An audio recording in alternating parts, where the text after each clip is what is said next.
Hello everyone, today I'm going to do part 2 of a series of videos dealing with the VBC Racing Lightning FX. Now, in the unboxing video I mentioned a bit of a con when it comes to the screws being all in one package. Well, when I look at it now, they've done a good thing by doing so because they've organized all the screws so you'll have your M3x6s all together in one package and your M3x6 button heads in another package, and it's all neatly organized. And so I prefer this way when it comes to doing a build on a car, because sometimes you'll have the screws all mixed together and you might have an M3x8 going into an area where it should have been M3x6.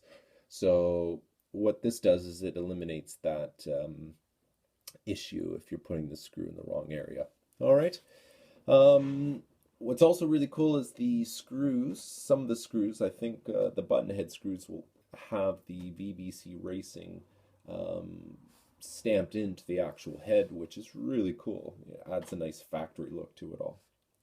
All right, enough about the screws.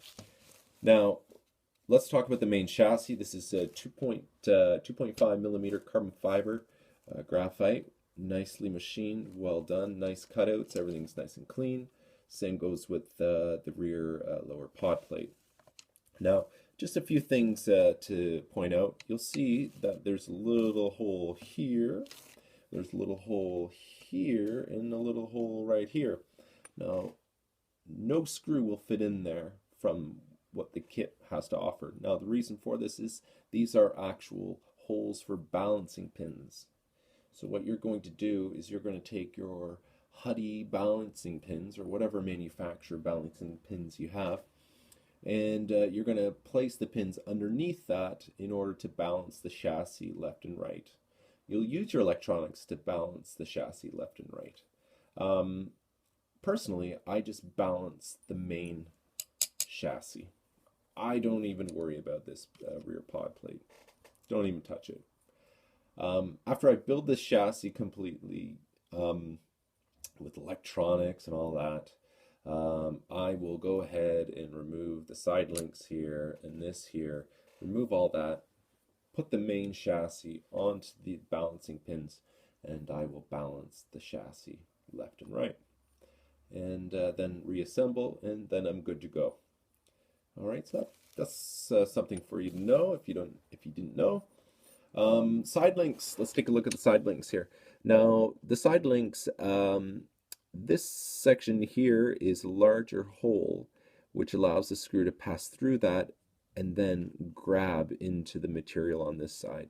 So you want to make sure that the larger hole is facing outside. Okay, and you can check my YouTube videos on how to set the links nicely. You don't want them binding whatsoever. They should be nice and smooth.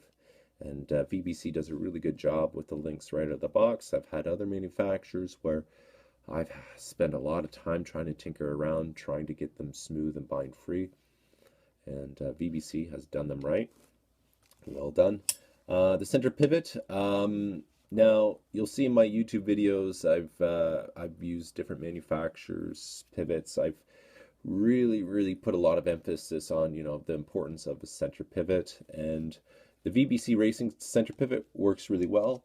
I just prefer running the Team Associated because the Team Associated is a direct bolt-on to the VBC Lightning FX, so I just went ahead and just used the Team Associated.